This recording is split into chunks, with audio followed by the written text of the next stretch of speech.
Hello everyone, welcome back our channel crazy Kalyani vlogs. మీరు కనుక నా ఛానల్ని ఫస్ట్ టైం చూసినట్టయితే సబ్స్క్రైబ్ చేసుకోండి. అదేవిధంగా పక్కనే ఉన్న బెల్ ఐకన్ని క్లిక్ చేయండి. ఇలా చేయడం వల్ల నేను చేసే ప్రతి వీడియో మీ వరకు నోటిఫికేషన్ వస్తుంది. ఈరోజు వీడియో వచ్చేసి మనం చైల్డ్హుడ్లో ఉన్నప్పుడు వర్షం పడేటప్పుడు మనం ఎలాంటి పనులు చేసేవాళ్ళం. వర్షం పడుతుంది, ఒక పక్కన మెరుపులు వస్తుంటాయి. అలాంటి టైంలో మన ఇంట్లో టీవీ రాదు.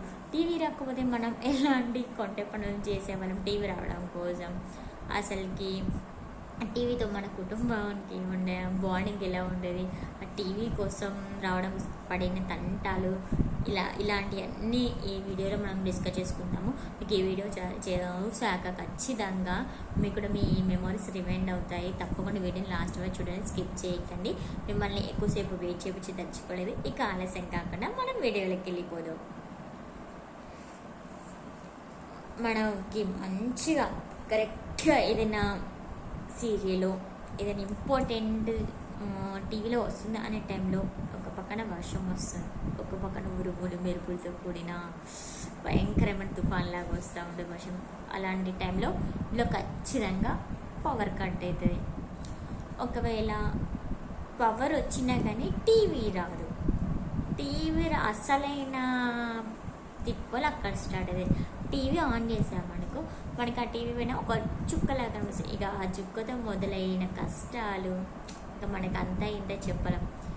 ఏమో ఆ టీవీ మన ఇంటి పైన యాంటీనా ఉంటుంది కదా, ఆ యాంటీనా మనకేదో యాంటీలాగా అయిపోతుంది. అసలుకి మనం పెట్టెత్త సెట్ చేసినా అసలుకి ఆ చుక్క పోదు, అసలు రాదు. అంటే వర్షం వచ్చేటప్పుడు మనం చిన్న చిన్న బోట్లు చేసుకుంటూ ఆడుకుంటూ పడవలు అలాంటివి చేసుకుని ఆడుకుంటూ ఉంటాం. మన సిబ్లింగ్స్ తోటి ముచ్చట్లు పెట్టుకుంటాం. ఎంత చెప్పినా బోరింగ్గానే అనిపిస్తుంది. టీవీ చూసినంత ఫీలింగ్ రాదు. కాబట్టి టీవీ కోసం ఆ చుక్కని ఎట్లయినా పోగొట్టుకోవాలి. టీవీ ఆన్ చేస్తే అసలుకి పిక్చరే కనబడదు, ఓన్లీ ఆ డాట్ మాత్రమే కనిపిస్తాయి. ఆ డాట్ పోవడం కోసం మనము పైన స్టిక్ పట్టుకొని యాంటీనాని గెలుపుతూ ఉంటాం. కింద మన సిబ్లింగ్స్ని అడుగుతాం, టీవీ వచ్చిందా, టీవీ వచ్చిందని వాళ్ళని అడుగుతాం. ఇక వాళ్ళ టీవీ వచ్చే వరకు మనం అస్సలు వదిలేం మా యాంటీనాని. ఇంకో పక్క ఒకవేళ మా ఆయన ఇంట్లో టీవీ రావట్లేదు, పక్క వాళ్ళ ఇంట్లో అయినా టీవీ వస్తుందో ఒకసారి అడిగి చూద్దామని వెళ్ళి పక్క వాళ్ళని కూడా వద్దాం, వాళ్ళ ఇంట్లో కూడా టీవీ రాదు. ఇంకా ఎవరింట్లో టీవీ రాదు. ఇక మనం ఏదో ఒకటి చేసి టీవీ రప్పించాలనుకుని యాంటీనాని గెలిగి పడేసాం. ఇక ఎలాంటి సౌండ్ లేకుండా హాయిగా టీవీలో ఒక పిక్చర్ వస్తుంది. ఆ పిక్చర్ వచ్చినప్పుడు ఆహా నేను పడిన కష్టం ఫలితం వచ్చినట్లు ఫీల్ అయిపోతాం. మా హ్యాపీనెస్ అంతా ఇంత ఉంటుంది. ఆ పిక్చర్ చేసిన కష్టం అంతా హాయిగా రిలాక్స్ అయిపోతాం. అసలుకి కష్టం చేసినట్లే అనిపించదు, కష్టపడినట్లు అనిపించదు. అలా చేసేవాళ్ళం. ఇప్పుడంటే మన ఇంట్లో అందరం కలిసి ఉన్నా కానీ ఒక ఇద్దరు టీవీ చూస్తారు, ఒకరు ఫోన్ చూస్తారు, ఒకరు ల్యాప్టాప్ చూసుకుంటున్నారు. కానీ ఒకప్పుడు అట్లా కాదు. మనం ఎంత వర్షం వచ్చినా, ఎంత ఉరుములు పెరుపులు వచ్చినా మన టీవీ రావాలి. మన నాన్న టీవీలో వచ్చే న్యూస్ పేపర్ కోసం న్యూస్ పేపర్ చదవగానే న్యూస్ కోసం వెయిట్ చేస్తూ ఉంటారు నాన్న.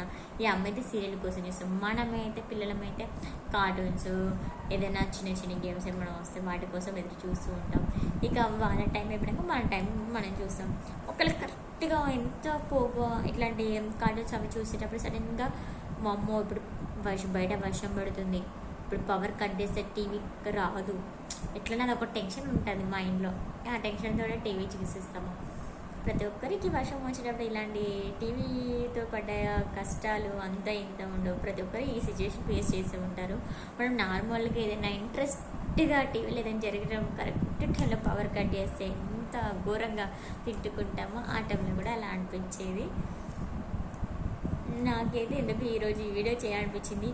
టీవీ కోసం పడ్డ కష్టాలు అంతా ఎంత ఉండవు. ఆ టీవీలో భలే వచ్చేది, ఆన్ చేయగానే ఇట్లా డాట్ వస్తుంది, ఇట్లా ఒక లైన్లో వచ్చేది. కానీ ఇప్పుడు ఆ టీవీలన్నీ కనుమరుగైపోయినాయి. ఇప్పుడు ఏ డాట్ అంటే తెలియదు. ఇప్పుడంటే అన్ని స్మార్ట్ ఫోన్స్, నెట్వర్క్ అన్నీ ఉండడం వల్ల ఎవరి పని వాళ్ళు బిజీగా ఉంది. కానీ ఒకప్పుడు ఈ నెట్వర్క్ లేదు, స్మార్ట్ ఫోన్స్ లేవు, ఇంటర్నెట్ ఇవన్నీ ఏమీ లేవు. హాయిగా బిందాస్గా టీవీ ముందు కూర్చొని టీవీ చూసేవాళ్ళం ఇంటిల్లిపాది. ఇప్పుడు ఎంతమంది ఉన్నా ఏమి లాభం, ఒకే దగ్గర ఉన్న ఏమి లాభం, ఎవరి పనిలో వాళ్ళు బిజీ. సో అందుకే అంటారు ఓల్డ్ ఈజ్ గోల్డ్ అని. మీకు కూడా ఇలాంటి మెమరీస్ ఏమైనా ఉంటే నాతో కామెంట్స్ తప్పకుండా షేర్ చేసుకోండి. మీకు ఈ వీడియో తప్పకుండా నచ్చుతుంది అనుకుంటున్నాను. ఓకే అండి, thank you for watching video. Okay, bye, see next video.